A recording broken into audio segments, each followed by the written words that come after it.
जी जान लगा देने के बाद भी जितनी भी चेष्टा कर लें, खुद को बड़ी अजीब सी स्थितियों में पाते हैं। लोग हमसे करीब नहीं रहते, दूर भागने की चेष्टा में रहते हैं। हम समझ ही नहीं पाते ऐसा क्यों हो रहा है। लोग इतना ज्यादा करीब नहीं, आपको इतना पसंद नहीं करते। जानते हैं क्यों? लोग हमसे क्लोज नहीं, हमसे दूर भागते हैं। हम खुद को अकेला पाते हैं। शायद इसका कारण हमारे कुछ छोटे अनकॉन्शियस बिहेवियर्स हैं जो हमें मिस्टर या मिस अनपॉपुलर बना रहे हैं। हमें पता भी नहीं उसके बारे में, पर ये हमें लोगों से डिस्कनेक्ट कर रहे हैं, क्योंकि हमारा लोगों से कनेक्शन सिर्फ शब्दों पर ही नहीं, हमारे बिहेवियर्स पर भी आधारित है। हमारे शब्द और बिहेवियर बहुत पावरफुल है। हमने कुछ गलत कहा, हमने कुछ सही गलत तरीके से कहा, या बिना कुछ कहे हुए कुछ दर्शाया, वो बहुत इम्पैक्टफुल है कि हम लोगों से कनेक्टेड हैं या डिसकनेक्टेड हैं। एक छोटा सा मिस कदम और लोगों को हम इस तरह की रोशनी में नजर आ सकते हैं कि वो हमें पसंद ना करें, हमसे दूर होना चाहें। कुछ इस तरह के बिहेवियर जिसके कारण लोग हमें पसंद नहीं करते। अरे मैं तो कल कल मैं जा नहीं उसने, पर मैं तो अभी नहीं। आप दूसरों को उनकी बात पूरा करने का अवसर ही नहीं देते। शायद बेख्याली में, शायद वो जो कह रहे हैं उसमें आपको इंटरेस्ट नहीं, और कई बार तो हमें जो कहना है उसके एक्साइटमेंट में ही हम दूसरों को अपनी बात पूरी करने नहीं देते। हम उनकी बात पूरी करने से उन्हें रोक रहे हैं, तो इनडायरेक्टली उनसे ये कह रहे हैं कि मेरी जो बात है वो तुम्हारी बात से ज्यादा इम्पोर्टेंट है। और इससे क्या होता है, उनके अंदर फ्रस्ट्रेशन आता है। उन्हें आप सिर्फ सेल्फ सेंटर नजर आ रहे हैं। उन्हें ऐसा लगता है कि आप उनका रिस्पेक्ट नहीं करते, जब आपने उनसे जता ही दिया कि आपकी बात उनकी बात से ज्यादा इम्पोर्टेंट है। तो ये किसे अच्छा लगेगा? वो आपके करीब क्यों आना चाहेंगे, आपको पसंद क्यों करेंगे? इस तरह से उनका आपसे इंगेजमेंट कम होता जाता है और दूरियां बढ़ती जाती है। आप उनके नापसंद लोगों की लिस्ट में आ जाते हैं। दूसरों को भी अपनी बात कहने का मौका दें। हो सकता है वो किसी ऐसे टॉपिक पर बात कर रहे हैं जिसमें आपका शायद इंटरेस्ट इतना नहीं, या आप जो कुछ कहने जा रहे हैं वो इस बात से बहुत ज्यादा इंटरेस्टिंग है, बट उनका समय उन्हें लेने दें, उसके बाद अपनी बात कहें। लोगों की बातों को बीच में काटे ना।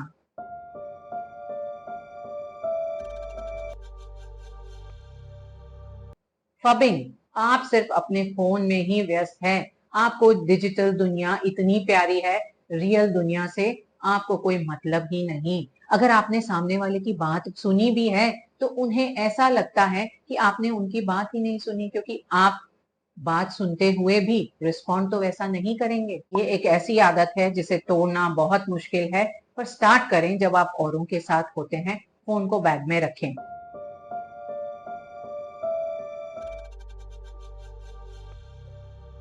आपने कुछ कहा नहीं, उनकी बात चालू रहने दी, फोन को भी नहीं देखा, लेकिन आपकी बॉडी लैंग्वेज नेगेटिव है। आप चुप भी हो तो आपकी बॉडी और आईज लगातार बातें करते रहते हैं। आपने हाथों को इस तरह से क्रॉस कर लिया, स्लाउच करके बैठे हैं, उनसे आई कांटेक्ट नहीं रख रहे, इधर उधर देख रहे हैं। ये सारे नेगेटिव बॉडी लैंग्वेज कम्युनिकेट करते हैं कि आपको उनकी बातों में, उनके साथ इंटरेक्शन में कोई इंटरेस्ट नहीं है। ये आपके डिसइंटरेस्ट, डिस्कम्फर्ट और कई बार तो आपके गुस्से को भी दर्शाते हैं। उस समय में कौन आपको पसंद करेगा? एक एक्सपेरिमेंट में दो लोगों के बीच में पर्दा डाल दिया गया, और जो कह रहे हैं उनसे कहा गया कि वो अपनी आवाज में कोई इमोशन ना रखें। जब इमोशन नहीं था, देख भी नहीं पा रहे थे, तो उस समय सामने वाला व्यक्ति उनकी क्लियर बात को भी ठीक से नहीं समझ पा रहा था। पर जैसे ही ये पर्दा हटाया गया, सेम वही आवाज में वही बात कही गई, ज्यादा समझ में आई। तो आप चेक करें, कहीं आप भी उस तरह का कोई व्यवहार तो नहीं बता रहे जो आप नहीं चाहते। लोगों से बातचीत करते वक्त आई कांटेक्ट बनाएं, उनसे इंगेज्ड होकर बात करें, फ्रेंडली तरीके में उनके साथ बात करें, बीच में गर्दन हिलाएं, उनकी बॉडी लैंग्वेज को मिरर करें। तब आप उन्हें ये मैसेज देते हैं कि आप उनके साथ जुड़े हुए हैं।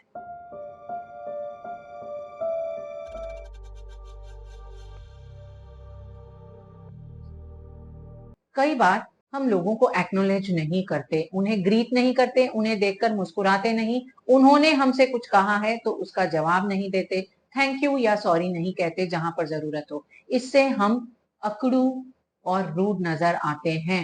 चाहे जितनी भी व्यस्तता हो, हमें बहुत जल्दी है कहीं जाने की, हमारे पास समय नहीं, किसी को एक्नॉलेज करने में कुछ सेकंड्स ही लगते हैं। थैंक यू कहना शायद 3 या 4 सेकंड्स में हो जाता है। जब आप इस तरह से किसी को एक्नॉलेज करते हैं, उन्हें कॉम्प्लीमेंट करते हैं, तो ये आपके रिलेशनशिप्स को पॉजिटिव बनाता है और आपको ज्यादा पसंद करने लायक बनाता है। क्या ट्रैफिक, इतनी गर्मी, कोई ठीक से काम ही नहीं करता, मेरी फैमिली है मेरी बात ही नहीं सुनती। हम काफी परेशानियों से घिरे हैं, बहुत सारा उतार चढ़ाव है जो हमसे संभल नहीं रहा। हमें लगता है कि हमें अपने दिल की भड़ास निकालनी है, इसलिए जो कुछ भी तकलीफ है हम हर समय उसके बारे में बात करते रहते हैं। लेकिन कांस्टेंट क्रिटिसिज्म नेगेटिविटी लाता है। आसपास के लोगों को शौक नहीं है कि आपकी हर समय की क्रिटिसिज्म सुनते रहें।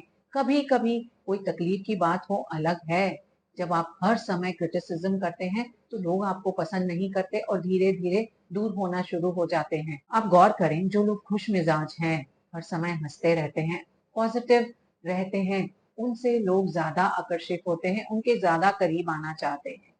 तो हर समय कंप्लेन ना करें। आपकी परेशानियां हैं, आपको तो झेलनी ही पड़ेंगी। चाहे आप हंस कर झेलें, चाहे शिकायत करके। हंस कर झेलेंगे तो आपको भी अपनी परेशानियां कम लगेगी, आप भी खुद को ज्यादा पसंद करेंगे। मेरी जॉब इतनी अच्छी, मेरा बच्चा बहुत तेज, मेरे कपड़े ब्रांडेड, मेरा सब कुछ बहुत अच्छा, बस मैं ही सही हूँ। आप बहुत कॉम्पिटिटिव हैं। हर बात में आपको ये दर्शाना जरूरी ही है कि आप सुपीरियर हैं, आपका ही कहा सबसे ज्यादा पावरफुल है, आप ही हमेशा सही है।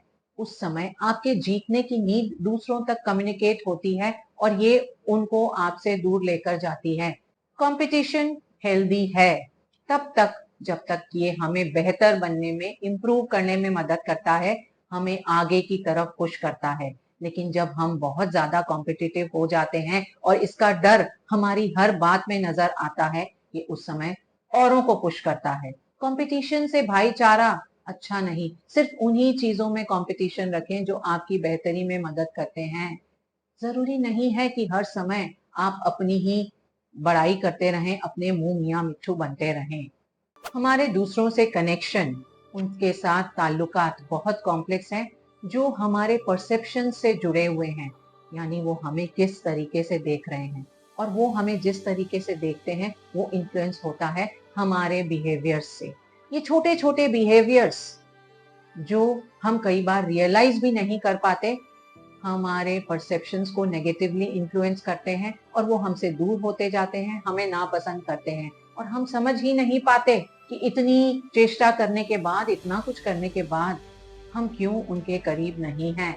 ये बहुत छोटे छोटे बिहेवियर्स हैं, इनके बारे में हम अवेयर हो जाएं तो हमारी जिंदगी में बहुत बड़ा बदलाव ला सकते हैं, लोगों को हमारे बहुत करीब ला सकते हैं। जब वो कुछ कह रहे हों, बिना काटे उनकी पूरी बात सुनना, सिर्फ फोन में ही ना जुटे रहना। कनेक्टिंग बॉडी लैंग्वेज, एक hello, hi, nod, thank you, बिना बात की कंप्लेनिंग नहीं और कंपटीशन कम से कम।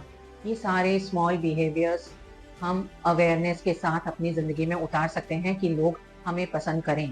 कहते हैं अगर हमें लोगों की नापसंदगी से कोई फर्क नहीं पड़ता तो ये बहुत बड़ा सुपर पावर है।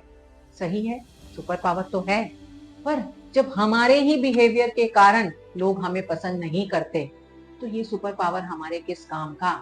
इसलिए जहां पर भी अवेयरनेस हो जाए कि हमारे बिहेवियर के कारण लोग हमें पसंद नहीं करते, हमें मिस या मिस्टर पॉपुलर बना रहे हैं, उस समय अवेयर हो जाएं और इन बिहेवियर्स को स्टॉप करें। आपको लोगों के किस बिहेवियर से चिढ़ होती है, हमारे साथ शेयर करें। It's Varsha saying bye bye for now.